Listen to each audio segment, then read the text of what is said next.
Today we're going to draw 3 different kinds of noses. I'm going to show you how to draw a more upturned nose, a downturned nose, and one that's a little more central. If you would like, you can continue working on the same piece of paper where you drew eyes, just on the bottom half. Or if you have enough paper, you can get a fresh piece for noses. It's up to you. Okay, so for the upturned nose, there's really just simple shapes to draw. These 2 little nostrils, the 2 wings, which is what they're called, which go around the nostrils. Once you have those shapes, everything else is just side of the pencil shading. So you're going to shade the bridge of the nose. The nose shape should fit into a triangle, if you were to imagine a triangle. So the bridge of the nose should get more narrow as it goes upward. Okay, you're going to use a little bit of shading on the sides of the wings, underneath the nostrils as well, and then a little bit on the center of the nose.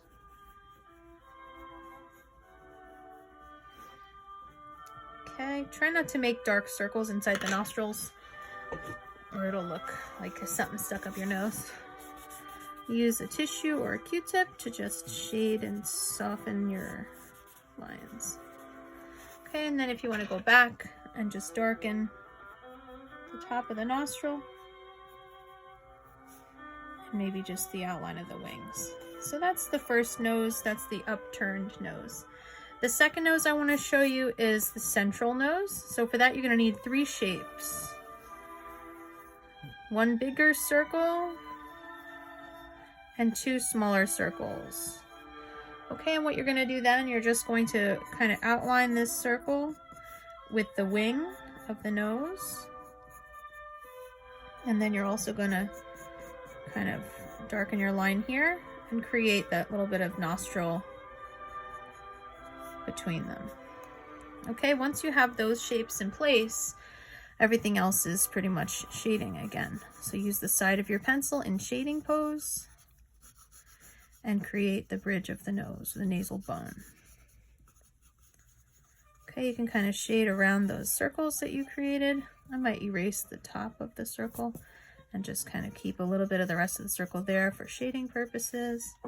In the nostril, you're going to be creating almost like a little value scale where it's darker and gets gradually lighter as it goes down.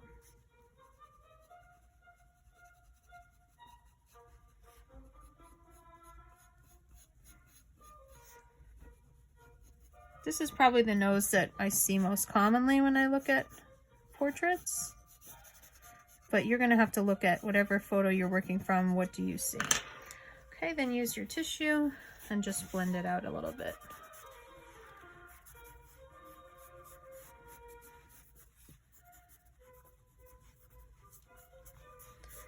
If you want to make it look a little more 3D, you can even erase, a little highlight here or there, and then go back in and darken the top part of the nostril. Okay, and that's the second kind of nose.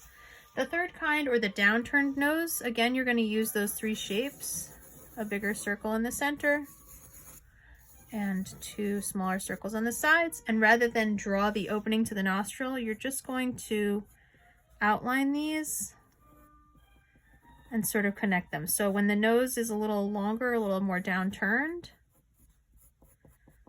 you won't see inside the nostril. That's really the difference between the noses, is if the nose is turned upward, you'll see inside the nostril a bit.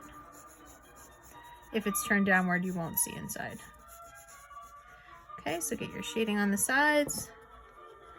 Maybe I'll lighten these lines just a little bit and create some shading here.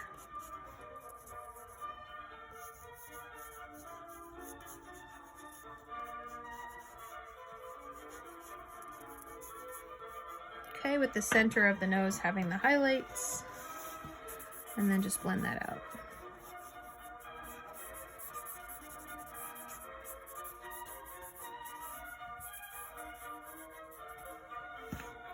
Okay, and that's the third kind of nose.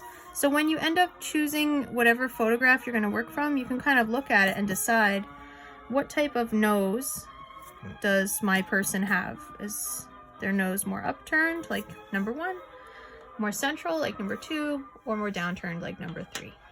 Happy drawing!